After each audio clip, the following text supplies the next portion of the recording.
Addiction is a powerful and often destructive force that can consume a person's thoughts, actions, and decisions. Whether it manifests in the form of substance abuse, compulsive behaviors, or even obsession with something seemingly harmless, addiction can lead individuals down a dangerous path of dependence and self-destruction. It alters priorities, damages relationships, and often forces people to compromise their morals in pursuit of their fix. Today, I will discuss on how Blossom, Bubbles, and Buttercup had an addiction. More! Good! More!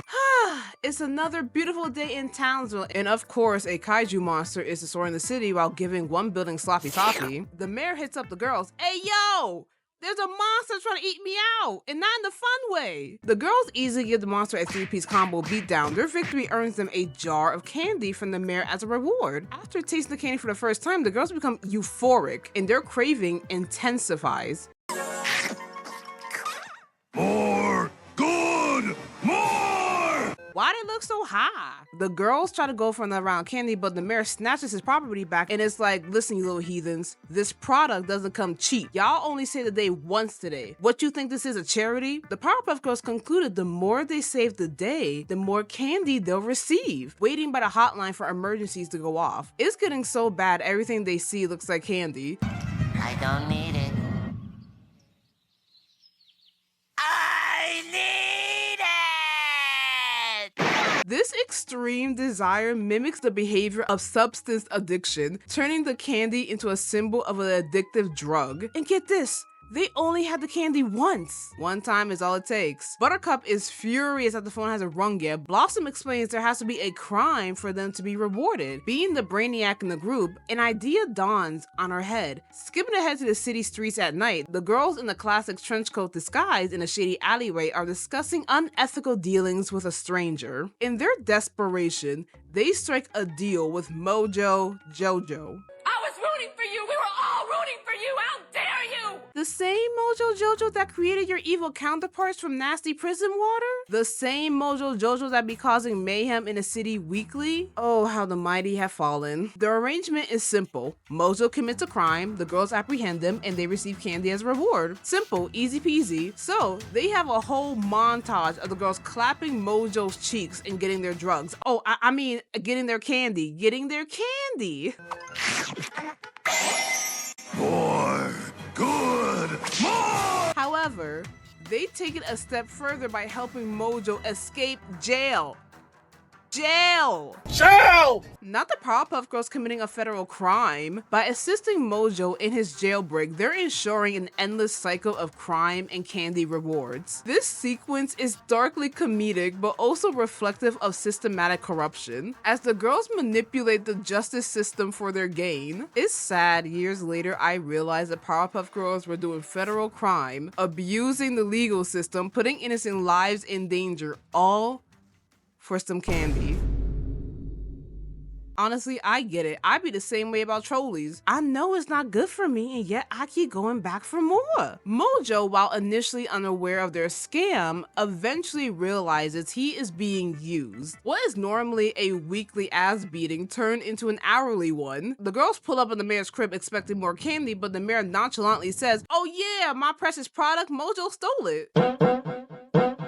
Crickets. Bubbles, being the crash out of the group, almost turned the mayor every which way. The poor elder is surrounded by 3 mini Brightburns going through candy withdrawal. More brownie! The girls crash into the jail ceiling. At this point, the prison warden should have put 2 and 2 together on who's breaking Mojo out of jail. The chimpanzee chilling in his bed, proceeding to eat the candy in front of them. Don't do that. This is the equivalent of teasing a dog with food. What the hell, Mojo? We had a deal. Oh, we had a deal. Don't get me wrong. Destroying Townsville and wrecking the lives of everyday people filled me with great satisfaction. But taking away what brings you the most joy? How can I possibly pass up a moment like that? Do you know you have 30 minutes? Are you kidding me? 30, yes. This is a classic bullying a dragon moment. Mojo finds more enjoyment in emotionally tormenting the girls than in his usual criminal endeavors just to rub it in their faces. However, this proves that Mojo didn't think this through on his part. He completely forgets that these are the same little demons that jump him on a regular basis, and stealing the sweets only results in an even worse jumping than before. With a smug grin on his face, the girls lose all restraint and subject Mojo to a no-holds-barred beatdown unlike any he has experienced before. Buttercup disrespected Mojo by shoving her whole foot down his mouth. His eyes are bulging out his head from the sheer force of it. They give Mojo the jumping of a lifetime, and they're smiling at what they accomplished.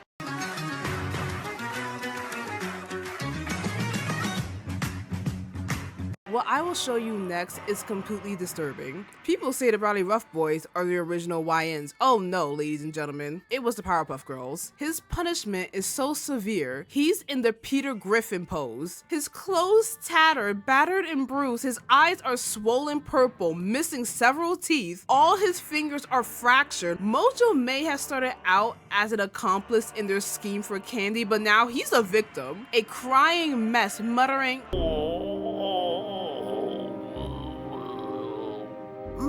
Mommy. Now everybody's ganging up against me. For what? What the fuck did I do? The intensity of their violence is amplified due to their withdrawal-fueled rage, showing just how deeply their addiction has consumed them. The moment of reckoning comes when Blossom sees Mojo shedding a single tear. This prompts a "my god, what have I done" reaction, forcing her to reflect on how far they have gone for the sake of candy. The realization dawns that their obsession has driven them to brutalize Mojo over something as trivial as sweets. This marks the turning point in the episode, as the girls come to terms with the consequences of their actions. They go back to the mayor and confess to everything they did in pursuit of their candy addiction. The mayor, being the mayor, easily forgives them since they apparently learned their lesson, and as their reward is the jar of candy. I shouldn't be surprised at this. The mayor is the girl's supplier. After devouring the sweets, they are bloated and exhausted, while poor Mojo is still writhing in pain from his earlier beating. Even the narrator isn't impressed. And so, once again, the day is saved, thanks to the Powerpuff Girls. Boy, what a bittersweet ending that was. And that's the episode. Don't forget to like, comment, subscribe, and hit that notification bell for more, and I'll see you guys next time. Bye!